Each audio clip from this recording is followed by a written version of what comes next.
الفاتحة إلى حضرة النبي صلى الله عليه وسلم وعلى أصحابه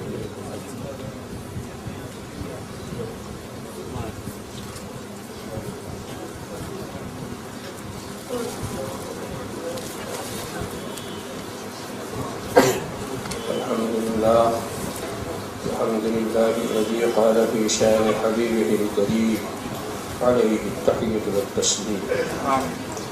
إن الله وملائكته يصلون على النبي يا أيها الذين آمنوا صلوا عليه وسلموا تسليما. اللهم صل وسلم وبارك على سيدنا ومولانا محمد طب القلوب ودوائها وعافية الأبدان وشفائها ونور الأبصار وضيائها وآله وصحبه دائم الأمر. سبحان ربك رب العزة عما يصفون وسلام على المرسلين.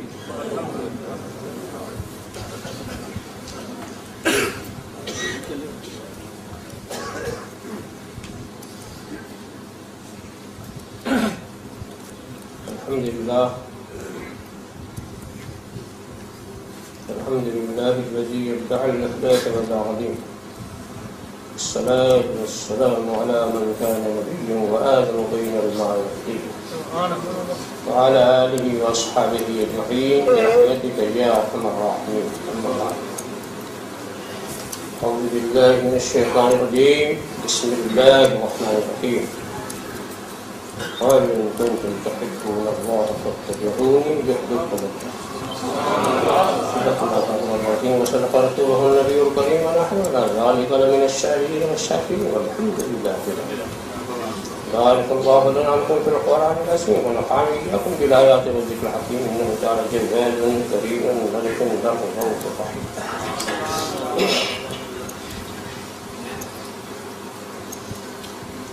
من علينا ربنا إذ بعث محمدا أيده بيده أيدنا بأحمد أرسله مبشرا أرسله ممجدا صلوا عليه دائما صلوا عليه سرمدا.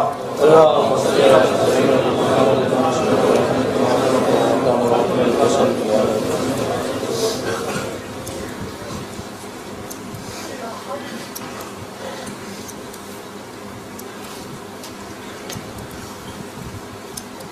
بڑے لطیف ہیں، نازک سے گھر میں رہتے ہیں. بڑے لطیف ہیں، نازک سے گھر میں رہتے ہیں، میرے حضور میری چشم در میں رہتے ہیں. بڑے لطیف ہیں، نازک سے گھر میں رہتے ہیں، میرے حضور میری چشم در میں رہتے ہیں. ہمارے دل میں ہمارے جگر میں رہتے ہیں، ہمارے دل میں ہمارے جگر میں رہتے ہیں. انہی کے گھر ہیں یہ، وہ اپنے گھر میں رہتے ہیں. انہی کے گھر ہیں وہ اپنے گھر میں رہتے ہیں. یہ واقعہ ہے، یہ واقعہ ہے لباس بشر بھی دھوکا. یہ واقعہ ہے لباس بشر بھی دھوکا ہے. یہ معجزہ ہے لباس بشر میں رہتے ہیں. معجزہ ہے لباس بشر میں رہتے ہیں. یہ واقعہ ہے لباس بشر بھی دھوکا ہے. یہ معجزہ ہے لباس بشر میں رہتے ہیں. مقام ان کا نہ فرش زمین نہ عرش بری. مقام ان کا نہ فرش زمین نہ عرش بری. وہ اپنے چاہنے والوں کے گھر میں رہتے ہیں. چاہنے والوں کے گھر میں رہتے ہیں. وہ اپنے چاہنے والوں کے گھر میں رہتے ہیں. ملائکہ بھی عقیدت سے دیکھتے ہیں انہیں. ملائکہ بھی عقیدت سے دیکھتے ہیں انہیں جو خوش نصیب نبی کے نگر میں رہتے ہیں. نبی کے نگر میں رہتے ہیں. یقین والے کہاں سے چلے کہاں پہنچے. یقین والے کہاں سے چلے کہاں پہنچے. جو اہل شک ہیں اگر میں مگر میں رہتے ہیں. اگر میں مگر میں رہتے ہیں. یقین والے کہاں سے چلے کہاں؟ جو اہل شک ہیں اگر میں مگر میں رہتے ہیں، خدا کے نور کو اپنی طرح سمجھتے ہیں، خدا کے نور کو اپنی طرح سمجھتے ہیں۔ یہ کون لوگ ہیں؟ کس کے اثر میں رہتے ہیں؟ یہ کون لوگ ہیں؟ کس کے اثر میں رہتے ہیں؟ یہ کون لوگ ہیں؟ کس کے اثر میں رہیں وہ اپنوں سے غافل؟ ارے معاذ اللہ، رہیں وہ اپنوں سے غافل، ارے معاذ اللہ، خوشا نصیب ہم ان کی نظر میں رہتے ہیں، خوشا نصیب ہم ان کی نظر میں رہتے ہیں، رہیں وہ اپنوں سے غافل، ارے معاذ اللہ۔ وہ اور ہی تھا جو قوسین پہ نظر آیا، وہ اور ہی تھا جو قوسین پہ نظر آیا۔ ملک تو اپنی حدیں بالوں پر میں رہتے ہیں، ملک تو اپنی حدیں بالوں پر میں رہتے ہیں، وہ اور ہی تھا۔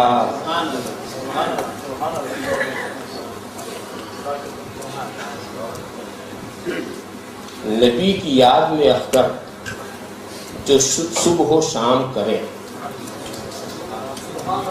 نبی کی یاد میں اختر جو صبح و شام کرے، کہیں بھی رہتے ہو، طیبہ نگر میں رہتے ہیں، کہیں بھی رہتے ہو، طیبہ نگر میں رہتے ہیں، کہیں بھی رہتے ہو، اگر خاموش رہوں میں تو تمہیں سب کچھ ہے۔ کچھ کہا کہ تیرا حسن ہو گیا محدود، بارگاہ رسالت والے رسالت میں درود شریف کا قرآن یقین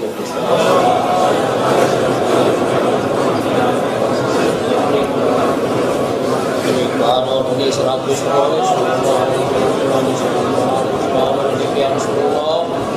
ایک بار اور نگرانی درود شریف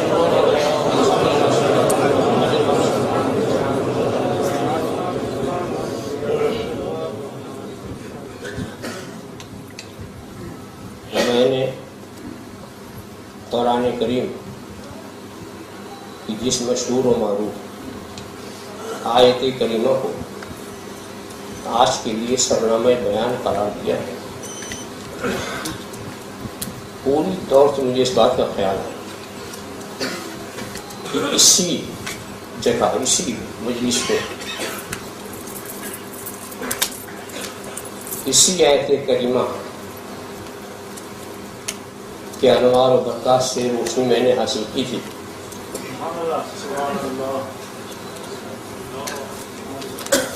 اب اسی کے تعلق سے کچھ اس کے آگے کی باتیں میں عرض کروں گا، پیچھے کی باتیں مجھے زمان میں نہیں کہتا کہ آپ کو یاد بھی ہوگی، مگر وہ ٹیپ ریکارڈ نے ہر مسئلے کو آسان کر دیا۔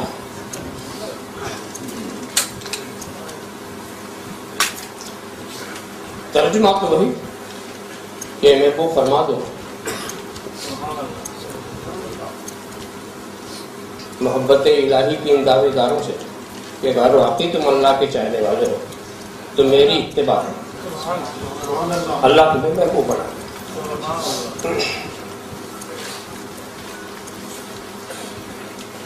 کئی سوالات میں اٹھتے ہیں ترجمے کے بعد۔ پہلے یہ کیا ہے کہ یہاں محبت کا بھی ذکر ہے اور اتباع کا بھی ذکر ہے۔ تم رسول کی اتباع کرو گے تو اس کا پھل کیا ملے گا؟ خدا کی محبت۔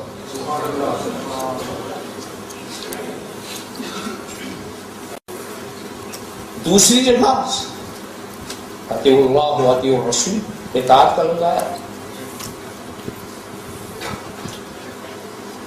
تو یہ سمجھنا ضروری ہے کہ یہ اطاعت کیا ہے، محبت کیا ہے، اتباع کیا ہے۔ تینوں ایک ہی چیز کے نام ہیں یا کچھ الگ الگ ہے؟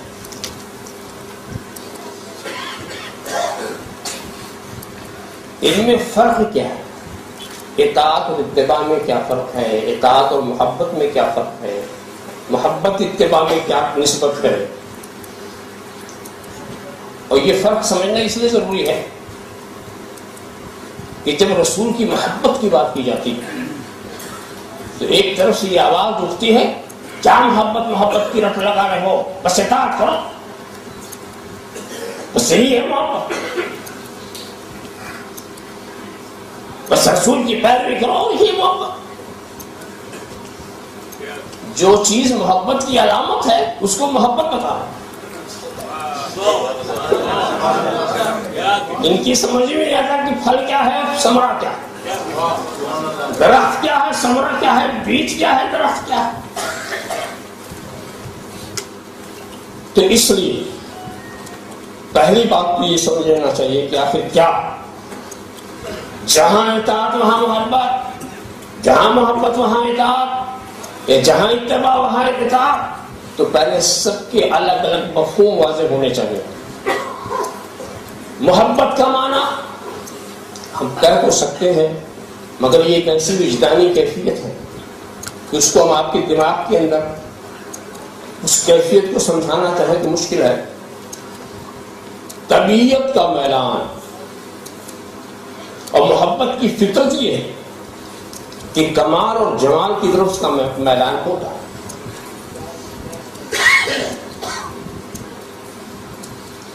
اور اطاعت کسے کہتے ہیں؟ تعمیل حکم. آپ نے حکم دیا، ہم نے کیا، یہ ہے اطاعت. اور اتباع کہتے ہیں نقل افعال.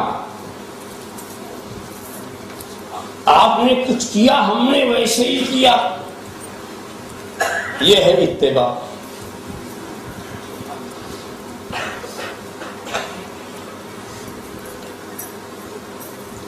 اب یہ دیکھیں کیا یہ تینوں چیزیں اکٹھے ہی رہتی یا کبھی الگ بھی ہوتی ہیں؟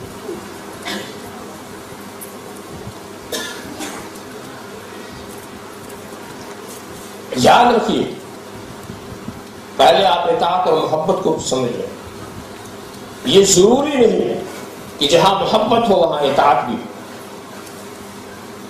اور یہ بھی ضروری نہیں جہاں اطاعت ہو وہاں محبت بھی.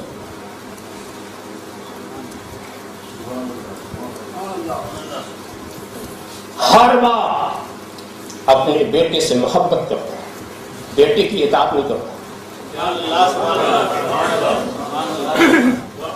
ہر شریف النفس انسان اپنی بیوی سے محبت کرتا ہے، بیوی کی اطاعت نہیں کرتا. بھاری بھرکم بات کر دوں، میرا خدا میرے رسول سے محبت کرتا ہے، اطاعت نہیں کرتا. جو کہے کہ خدا رسول سے محبت نہیں کرتا وہ بھی کافر، جو کہے رسول کی اطاعت کرتا ہے وہ بھی کافر.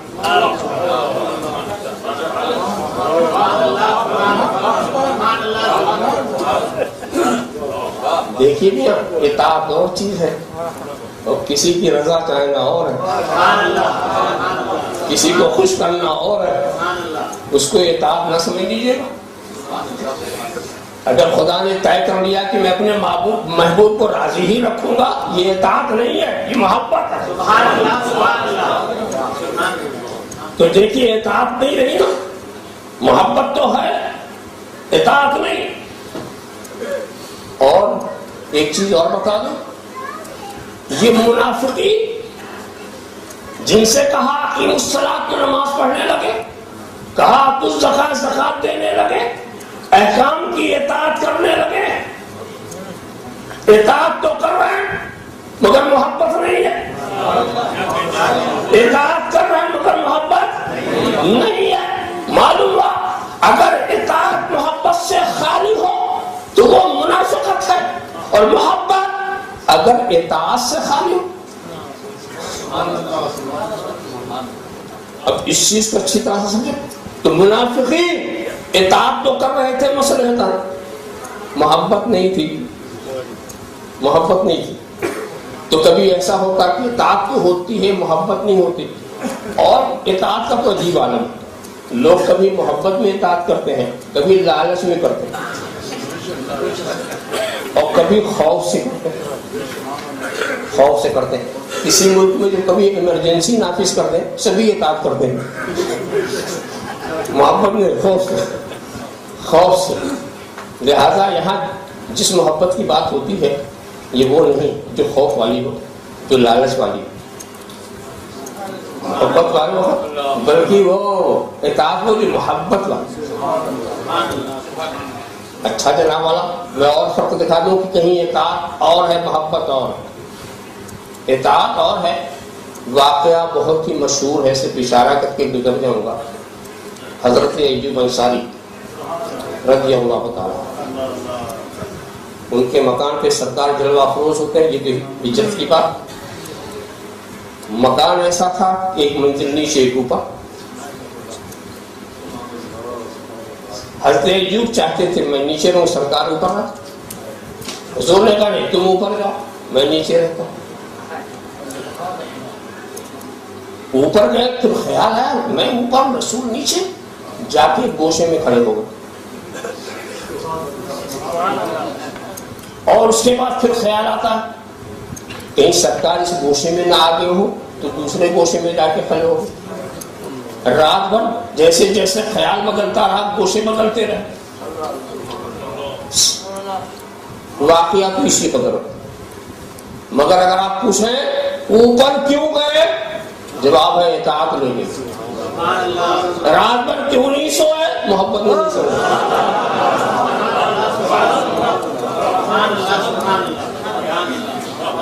اطاعت اور چیز ہے، محبت اور چیز ہے۔ اچھا اتباع کا بھی معاملہ ایسا ہے، اتباع کہتے ہیں نقل افعال کا، جس کا فعل پسند آئے آپ اس کے نقل کریں۔ مگر کبھی ایسا ہوتا ہے کہ اتباع بھی محبت سے خالی ہوتی ہے، اتباع بھی محبت سے خالی ہوتی۔ کیسے؟ کوئی شخص کسی کا مذاق بنانے کے لیے اس کی نقل کرے، تمسخر، استہزاء۔ اب وہ نقالی جو کرتا ہے تو کر رہا نقل افعال کر رہا، چلتا وہ ایسے ہے، اٹھتا ایسے ہے، مگر اس کو محبت میں تمسخر۔ تو اتباع اگر محبت سے خالی ہے تو وہ استہزاء ہے، اور اطاعت اگر محبت سے خالی ہے تو منافقت ہے۔ دیکھیے اس کا بھی معاملہ ایسے ہے۔ تو معلوم ہوا کہ اتباع اور چیز، اطاعت اور چیز، محبت اور چیز۔ رسول کی چاہے اتباع ہو چاہے اطاعت ہو، وہ مقرون بالمحبت، محبت سے اگر ملی ہوئی ہے تو اطاعت اطاعت ہے، اتباع اتباع ہے۔ اور محبت اگر ہٹا دیا محبت کو تو یا تو وہ استہزاء ہے یا تمسخر ہے یا منافقت ہے۔ آپ خیال کرتے چلے جائیے۔ معلوم ہے کہ یہ چیزیں الگ الگ ہیں۔ علماء کی زبان میں اگر بات کی جائے نا تو بڑی دقت ہو جاتی ہے کہ اس میں کون سی نسبت ہے، ہم خاص مطلق ہے کہ ہم خاص میں مدین ہے، کہ تباین ہے کہ تساوی ہے۔ تو آپ کہیں گے آپ بات کرنے آئے ہیں درس دے رہے ہیں، مگر میں نے مثالوں سے بات تقریباً سب سمجھا دی جو میں کہنا چاہتا تھا۔ اب دوسرا سوال ہے کہ اور اٹھتا، دوسرا سوال یہ اٹھتا ہے کہ اللہ سے محبت کرے تو رسول کی اطاعت کرے، رسول کی طرح محبت کرے خدا سے اور پیچھے چلے رسول کے۔ ارے بھی ہونا یہ چاہیے، میں تو اے لوگوں تم مجھ سے محبت کرتے ہو میری بات مانو، اے لوگوں مجھ سے محبت کرتے ہو میرے پیچھے چلو۔ ساری دنیا کا یہ طریقہ، یہ تھوڑی محبت مجھ سے کرتے ہو چلو ان کے پیچھے، محبت مجھ سے کرتے ہو مانو ان کی، یہ کیا مانو؟ کیا مطلب؟ اگر تمہیں خدا کی محبت کا دعویٰ ہے تو دلیل میں رسول کی محبت پیش کرو۔ خلاصہ یہ کرتا ہے اگر خدا کی محبت کا دعویٰ ہے تو دلیل میں رسول کی محبت پیش کرو۔ دعویٰ اوپر کا دلیل نیچے کی، دعویٰ ہے کہ ہم خدا کے چاہنے والے ہیں، دلیل میں پیش کرو رسول کی محبت۔ کیوں؟ اس لیے کہ یہ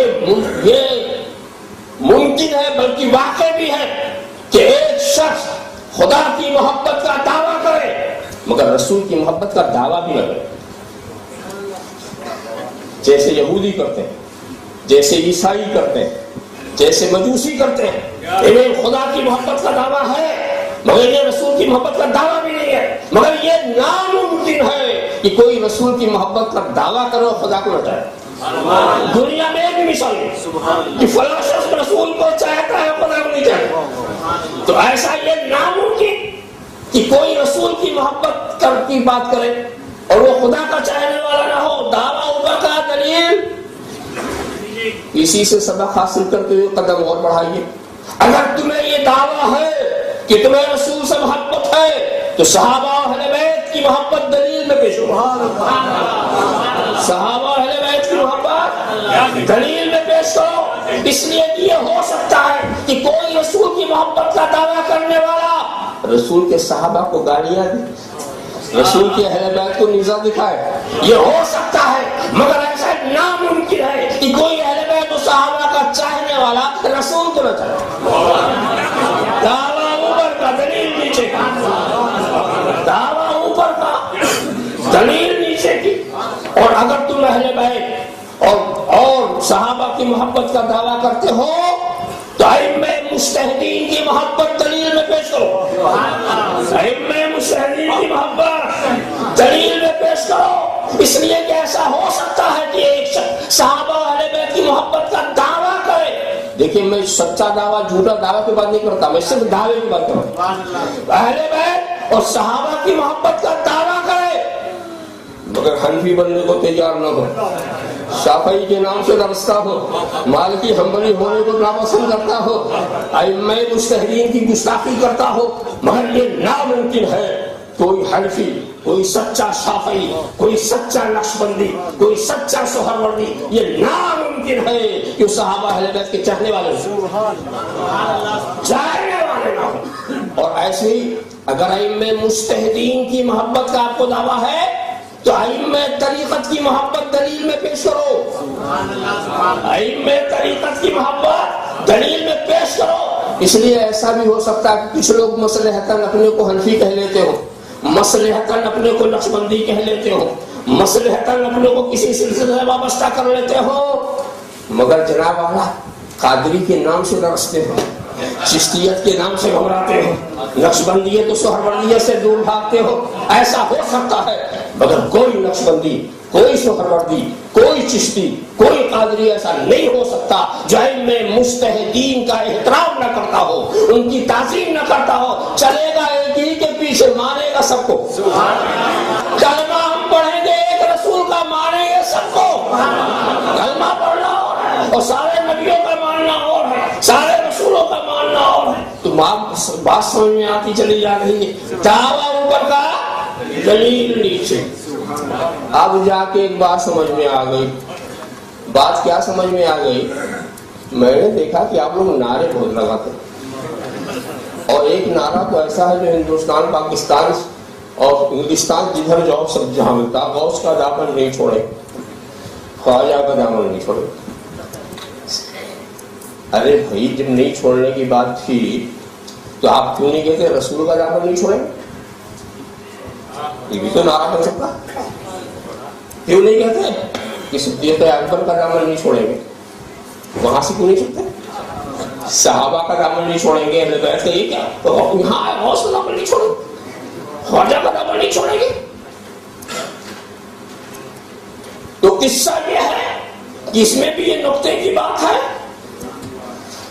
اپنی شناخت, اپنی پہچان کس نعرے سے بنتی. اس لیے اگر ہم نے یہ کہا کہ ہم رسول کے دامن کو نہیں چھوڑیں گے تو اس نعرے میں وہ شریک ہو جائیں گے جو صحابہ کو چھوڑ چکے, جو اہل بیت کو چھوڑ چکے ہیں. وہ چلے جائیں گے کہاں صاحب ہم بھی نہیں چھوڑیں گے, ہم بھی نہیں چھوڑیں گے. اور ایسے یہ اہمیت ہے کہ ہم صحابہ کا دامن نہیں چھوڑیں گے, نہیں چھوڑیں گے. اس نعرے میں وہ شریک ہو جائیں گے جو اہل بیت کو چھوڑے بیٹھے.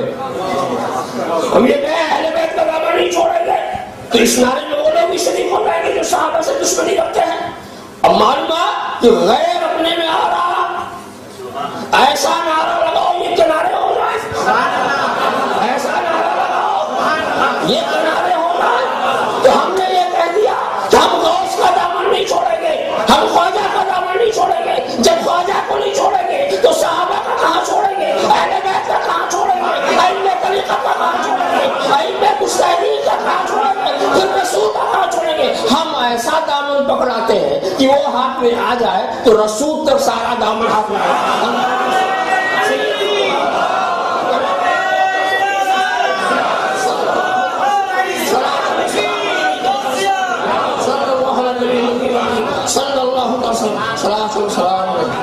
اپنی علامت کو پہچاننا اور بچانا بہت ضروری ہے. اپنی علامت کو بعض چیزیں ایسی ہوتی ہیں نہ واجب ہوتی ہے نہ فرض ہوتی ہے، مگر علامت بن جائے حفاظت ضروری ہے. یا تو علامت ہی نہ بناؤ یا تو ایسی علامت ہی، اور جب بنا لیا تو چھوڑتے کیوں؟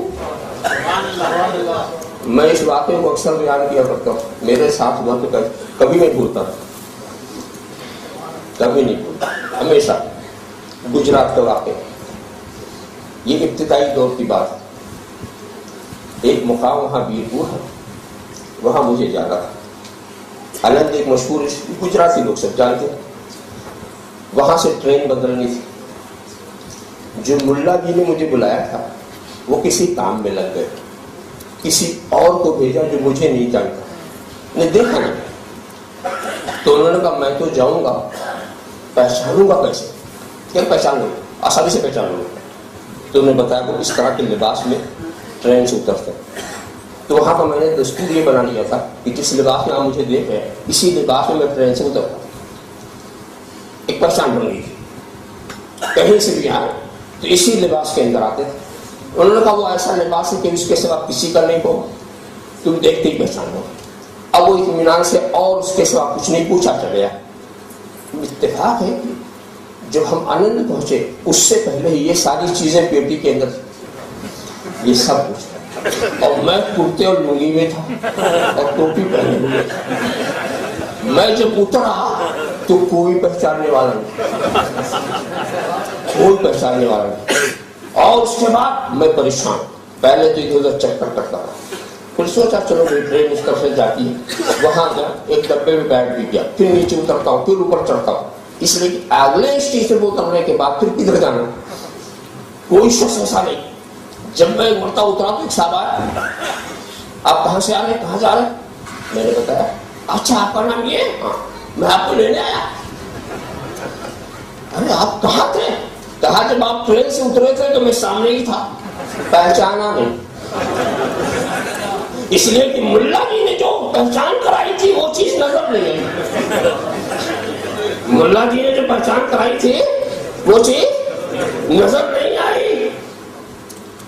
ذرا سا خیال کر. مگر چونکہ یہ ٹوپی آپ کے پہنے ہوئے تھے وہ ہمارے گجرات کی نہیں، اس لیے میں پوچھنے آ گیا. ہم نے کہا اچھا ہوا لکھنوی ٹوپی نے بچا لیا، ورنہ پوچھنے بھی نہ آتا، پھر پوچھنے بھی نہیں آتا. لکھنوی ٹوپی نے بچا لیا. آیا اور آ کر اس نے پوچھا. خیر بات تو ختم ہو گئی.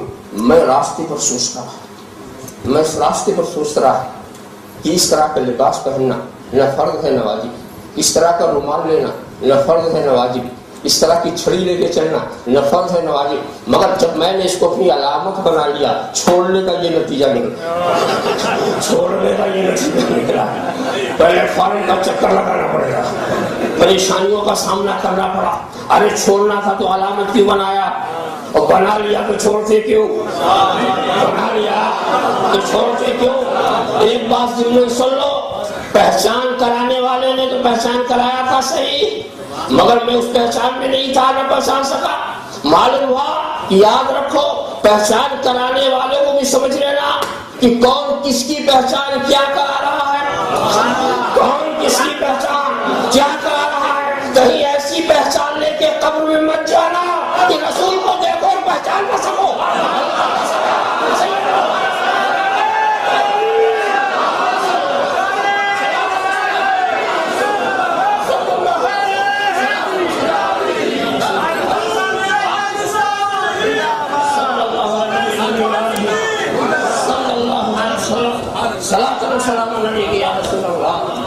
کچھ ایسی پہچان کرانے والے. اب آپ اس طرح کی پہچان لے کے جائیں گے، نبی تو ہماری طرح ہے، نبی تو ہمارے ہی جیسے ہے، نبی تو ہماری طرح ہاتھ میں راک رکھتے ہیں. جب وہاں آپ پہنچے قبر میں نبی آئے، نورانی چہرہ ہے، تجلیوں کی بارش ہو رہی ہے. آپ سوچیں گے یہ کوئی فرشتہ لگ رہا ہے، یہ کوئی اور ہے، نبی ہے، نبی کے سامنے ہے، نبی کے لیے جا رہا ہے. کیوں؟ پہچان کرانے والے نے غلط پہچان کری، غلط پہچان کرائی تو پہچان بھی صحیح ہو اور پہچان باقی رکھنے کی بات آ گئی. تو میں یہ سوچنے لگا یہ فاتحہ، یہ تیجا، یہ 40واں، یہ 11ویں، یہ 12ویں، یہ قیام تعظیمی کا مروجہ انداز، یہ میلاد کا مروجہ طریقہ، یہ سنیوں کے جو مراسم، جو علماء اہل سنت کی تائید جنہیں حاصل ہے، وہ یہ نہ فرض ہے نہ واجب، نتیجہ فرض ہے.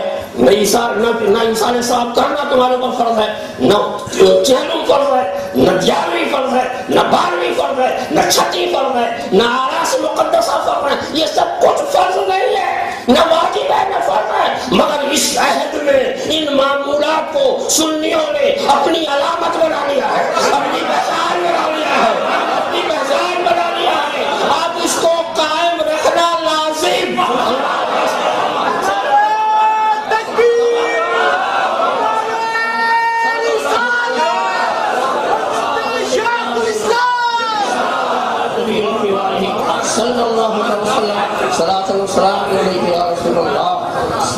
تو علامت کی حفاظت بہت ضروری ہے. دیکھیے علامت کا معاملہ ہی کچھ ہوتا. ایک زمانہ ایسا تھا پہچان کے لیے امام اعظم نے عجیب بات بتائی تھی. پہچان سنی کی پہچان پہ انہوں نے کہا تفضیل الشیخین، یہ پہچان تفضیل الشیخین. صدیق اکبر فاروق اعظم کو سارے صحابہ سے افضل مانا، یہ سنی کی پہچان. حب الختنین، نبی کے دونوں دامادوں سے محبت کرنا، عثمان غنی علی مرتضیٰ، ان کی فضیلت مانو، ان کی محبت رکھو. خیر یہ سب تو ایک بات تھی، مگر والمسح علی الخفین، عجیب بات.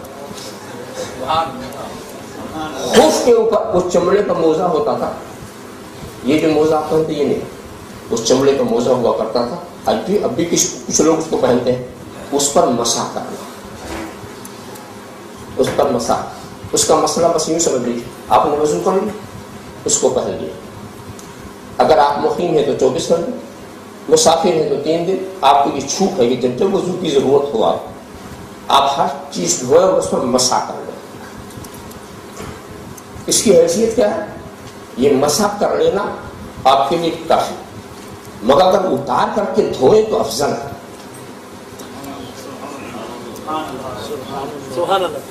اتار کے دھوئے تو افضل، کر لے کافی. مگر امام اعظم کے حل میں ایک ایسا وقت آیا کہ جب موزے پہ مسح کرنے کو لوگوں نے ناجائز و حرام کہنا شروع کر دیا تو اس وقت سنیت کی یہ علامت ہو گئی کہ اب تم موزہ پر مسح کرو. کیا مطلب؟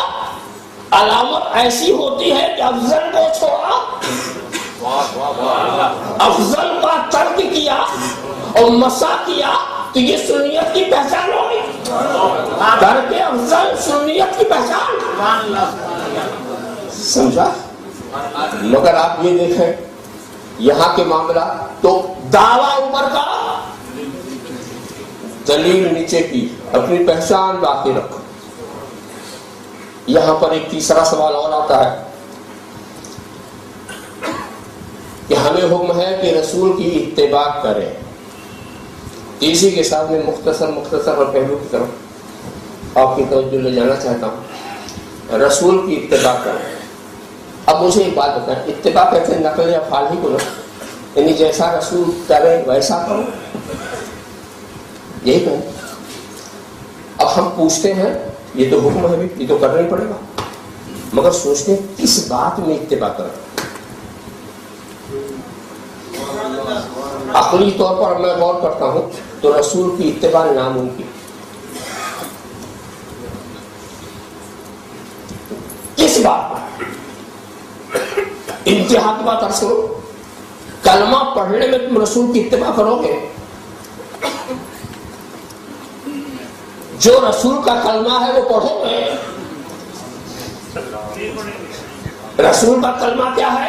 لا الہ الا اللہ انی رسول اللہ، نہیں ہے کوئی معبود اللہ کے سوا، میں اللہ کا رسول ہوں۔ اور مومنین کا کلمہ کیا ہے؟ لا الہ الا اللہ محمد رسول اللہ۔ تو مومنین کا کلمہ تو یہ ہے۔ اب کلمہ پڑھنے میں رسول کی اتباع کرو۔ رسول کا کلمہ پڑھ سکتے ہو؟ رسول کا کلمہ وہ ہے کہ تم پڑھو تو کافر ہو جاؤ۔ لا الہ الا اللہ انی رسول اللہ، نہیں ہے کوئی معبود، میں اللہ کا رسول ہوں۔ سمجھا؟ اچھا یہ لوگ کلمہ بھی پڑھتے ہیں، کبھی غور نہیں کرتے انہیں پڑھا کیا۔ کسی سے بھی ترجمہ کرو، یہاں پر علماء اور مشائخ کا بہترین اجتماع، نہیں ہے کوئی معبود اللہ کے سوا اور محمد اللہ کے رسول ہیں، یہی ترجمہ ہے۔ اور جب بھی لوگوں نے پڑھا تو یہی کہا کہ محمد اللہ کے رسول ہے۔ اور یعقوب جانتے ہیں یہ ہیں آپ کب بولتے ہیں؟ یہ ہیں کب بولتے ہیں؟ ایک تو یہ ہے کہ ہم کہیں فلاں بڑا فاضل تھا تو تھا بتا دے گا، اب نہیں ہے، اور بڑا فاضل ہے، یہ ہیں بتا رہے کہ ہیں۔ تو جب تک یہ کلمہ رہے گا ترجمہ نہیں رہے گا محمد اللہ کے رسول ہیں، محمد اللہ کے رسول ہیں، یہی عقیدہ ہمارا ہے، یہی ہمارا کلمہ ہے۔ وہ تو بیوقوف لوگ ہیں، کہتے ہیں محمد اللہ کے رسول ہیں اور مانتے ہیں محمد اللہ کے رسول تھے، یعنی عقیدہ یہ تھے، بولتے ہیں ارے یہ ہے والوں کا کلمہ ہے، تھے والوں کا ہے ہی نہیں، ایک نیا کلمہ بناؤ۔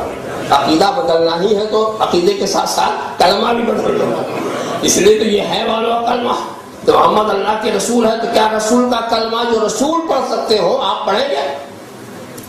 اچھا چلیے دوسری میں چلیے، نماز میں آپ رسول کی نقل کر سکتے ہیں؟ ایک بات بتا دوں تیزی کے ساتھ، ہم پر آپ پر کتنی نمازیں فرض ہیں؟ 5، اور نبی پر کتنی فرض ہیں؟ 6، تہجد بھی فرض، تہجد بھی فرض، آپ پر 5 فرض، نبی پر 6 فرض۔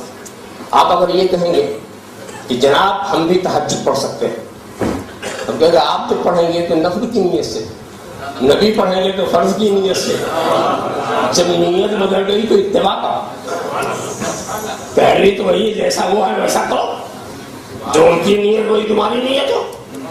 اور دوسری بات، آپ جو کریں نبی کی نقل آپ کیسے کر سکتے ہیں؟ صلو کما رأیتمونی اصلی، جیسا مجھے پڑھتا ہوا دیکھو ویسا پڑھو، نظر نبی پر۔ میں پوچھتا ہوں آپ دیکھیں گے کیا؟ رکوع دیکھیں گے، سجود دیکھیں گے، قیام دیکھیں گے، قعود دیکھیں گے، قرات سنیں گے، اور کیا کریں گے؟ نبی کی کیفیت نیاز کو دیکھ سکیں گے؟ نبی کا خشوع خضوع دیکھ سکیں گے؟ نبی جیسی نماز پڑھ سکیں گے؟ نہیں پڑھ سکیں تو اتباع کرو۔ اسی لیے بات رسول نے آسان کر دیا کہ جیسا دیکھو ویسے ہی پڑھ لو، تم کیا اتباع کرو گے؟ تو جیسا دیکھو ویسے ہی پڑھ لو، آسان کر دیا، اور وہ بھی جیسا تم دیکھو، یہ بھی نہیں جیسا تم دیکھو ویسے ہی کر لو۔ ذرا سا دیکھا تو معلوم کی نماز میں بھی ہم رسول کی اتباع نہیں کر سکتے۔ روزے میں نبی کریم کو اختیار ہے سونے وصال کا، روزے پہ روزہ، روزے پہ روزہ، روزے پہ روزہ، کیا سمجھا؟ نہ افطار نہ سحری کرو گے، رات بھر کھانے کے بعد نتیجہ کیا ہوتا؟ صبح اور 12 بجے دیکھو تو چہرے کی ہوائیاں ہوتی ہیں، اور وہاں روزے پہ روزہ، روزے پہ روزہ، اور کچھ نہیں۔ اور جب صحابہ کا بھی جذبہ اطاعت، جذبہ اتباع جاگا، انہوں نے بھی شروع کر دیا۔ سرکار نے کیا کہا تھا؟ ایکم مثلی، کیا تم میرے طرح ہو؟ ابیت عند ربی یطعمنی ربی ویسقین، میں اپنے رب کا شباش ہوتا ہوں، وہ مجھے کھلاتا ہے اور پلاتا ہے۔ تم میرے جیسے ہو، تم میرے جیسے لستو کاحد منکم، میں تم میں کسی کی طرح نہیں۔ ایسا دیکھیے اس دور کے لوگوں سے کہا جا رہا تم میری طرح نہیں، اس دور کے لوگوں سے جس میں صدیق اکبر ہیں، جس میں فاروق اعظم ہیں، جس میں علی مرتضیٰ ہے، جس میں صہیب رومی ہیں، جس میں بلال حبشی ہیں، ایسے گروہ سے کہا جا رہا تم میری طرح نہیں، سبحان اللہ، ماشاء اللہ، تم میری طرح نہیں۔ ذرا سا سوچو، اس سے سبق آپ سیکھتے جائیں، سوچتے جائیں، کیا تم میری طرح ہو؟ مگر جب حضور نے یہ کہا کہ میں اپنے رب کے ہاں شباش ہوتا ہوں، وہ مجھے کھلاتا پلاتا، میں سوچ بھی پڑ گیا کیا کھلاتا کیا پلاتا۔ یہ ہو نہیں سکتا کہ رسول کچھ نہ کھائے اور کہے کھلاتا، ایسا ہو ہی نہیں سکتا، کچھ نہ پیے اور کہہ دے مجھے خدا پلاتا، تو ضرور کچھ پلاتا، ضرور کچھ پلاتا، چاہ وہاں ہماری نظر پہنچے یا نہ پہنچے، مگر کچھ کھلاتا پلاتا۔ وہیں پر میرے سمجھ میں ایک بات آ گئی کہ رب تبارک و تعالیٰ ساری کائنات کا رب ہے، وہ ہمارے روح کا بھی رب ہے، ہمارے جسم کا بھی رب ہے، ہمارے روح کا بھی رازق ہے، ہمارے جسم کا بھی رازق ہے، ہمارے روح کا بھی مالک ہے، ہماری جسم کا بھی مالک ہے۔ تو جب وہ سب کچھ ہے تو وہ روح کو بھی رزق دیتا ہے، جسم کو بھی رزق دیتا ہے، مگر روح کا رزق اور ہے، جسم کا رزق اور ہے۔ جسم کے رزق سے روح کی پرورش نہیں ہو سکتی، اور روح کے رزق سے جسم کی پرورش نہیں ہو سکتی۔ روح اپنے رزق سے توانا ہوتی ہے، جسم اپنے رزق سے توانا ہوتا ہے۔ تو نبی کریم کے اوپر ایک ایسی حالت ہوتی ہے کہ سارا جسم رسول عین روح بن جاتا ہے، عین روح بن جاتا ہے، اور ذکر الہی جو فرشتوں کی غذا ہے وہی روح محمدی کی غذا ہے۔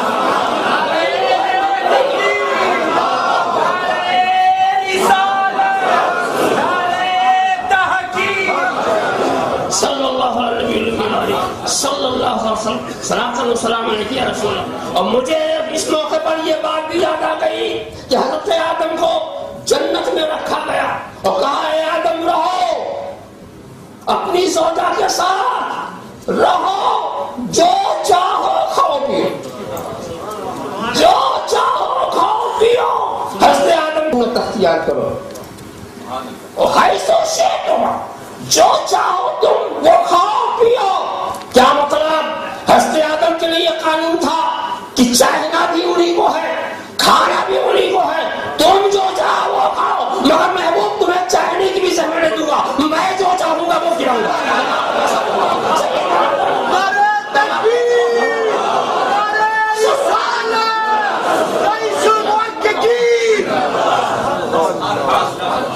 صاحب خیال کرتے سنے کیا تم مسئلہ صوم کے اندر رسول کی طرح ہو سکتے ہیں؟ اچھا جناب، اور تیزی سے میں چلوں، اور تیزی سے چلوں، زکوٰۃ دینے میں رسول کی طرح ہو سکتے ہیں؟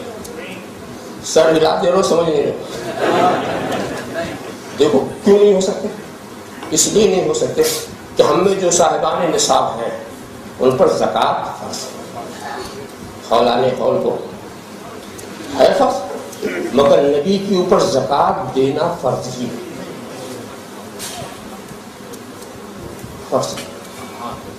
کوہ احد کے برابر بھی سونا اگر نبی کے پاس ہوتا، زکوٰۃ دینا فرض ہے۔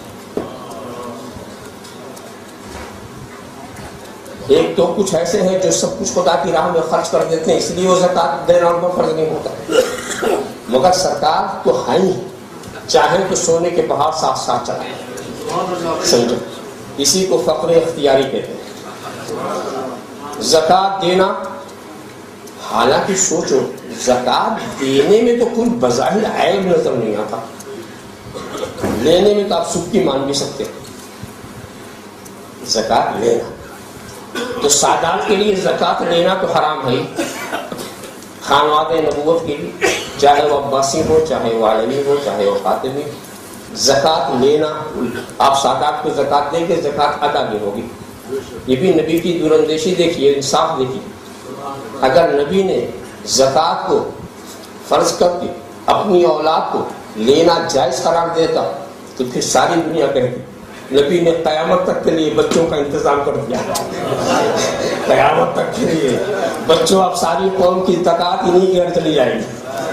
لوگ سوچیں گے کہ نبی کی اولاد ہے، اس کو دینے میں زیادہ اجر ملے گا، زیادہ ثواب ملے گا، نبی کی محبت کا بھی یہی تقاضا ہے. تو اس سارے مگر نبی نے ایسا حرام کیا کہ حالت اضطرار میں بھی سید زکات نہیں کھا سکتا.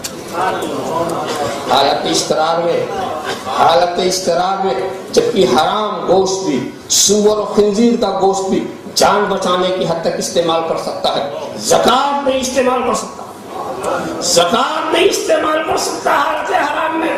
آپ کہتے ہیں مر رہا ہے اس کے بعد نہیں، ارے وہ تو مر رہا ہے مگر دینے والا تو دیکھ رہا ہے، جو زکات دینے آیا ہے وہ تو دیکھ رہا ہے.